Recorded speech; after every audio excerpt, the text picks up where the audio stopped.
pinaka ano, palaisipan sa akin. Kung talagang si ay wala na sa tamang katinuan, eh, ba't po nakakatawag pa kay ano, kay Sara Yan yung diskarte ng abogadong si Kapman. Palalabasin niya na yung kliyente niya ay isang baliw, mga kababayan. Hindi nila yung nangyayari dito ngayon. So ngayon, mga kababayan ko, syempre si ICC may konting awa. O sige, postpone natin. Mga kababayan, postpone natin para wala kayong masabi. NANI?! Ngayon, ang nangyari, mga kababayan ko, eto na. Oh, ngayon, humirit si Kapman, mga kababayan ko.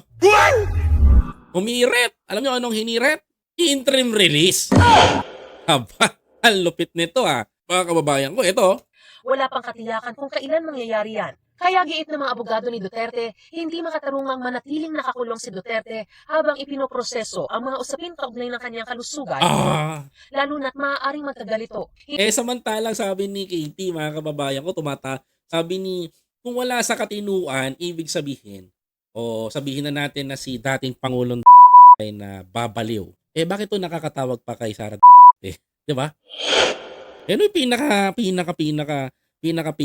ano, palaisipan sa akin. Sabi niya, okay naman daw siya. Tumawag pa nga daw ganito, ganyan. Nakakausap pa daw ni Katie.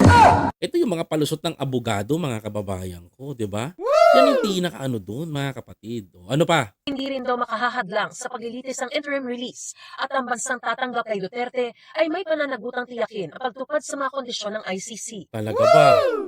Sinalag ito ng international law expert at abogado ng mga biktima ng extrajudicial killings na si Attorney Joel Butuyan at sinabing hindi dapat ibigay ang interim release na hinihiling nito. Tama. Bakit mo ibibigay ang isang interim release kung ang isang tao ay nagpapanggap lamang? Ngayon, ito yung dating ni Kaufman kung gaano siya katinding abogado.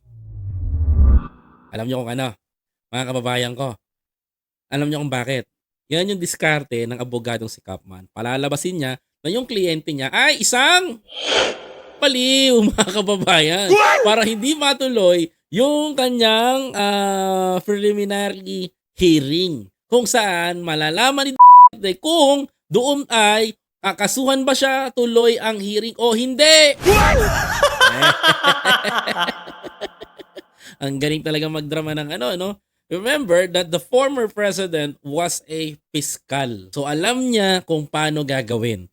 Mga kababayan ko, nag-iisip din siya ng pangontra dito. At ang sabi dito ng abogado ng mga biktima, They have actually been questioning the jurisdiction of the ICC. So talaga hindi nila tanggap. So bakit sila babalik kung hindi nila tanggap yung jurisdiction ng ICC? Sinabi nga nilang kinidnap pa. Binweltahan din ni Butuyan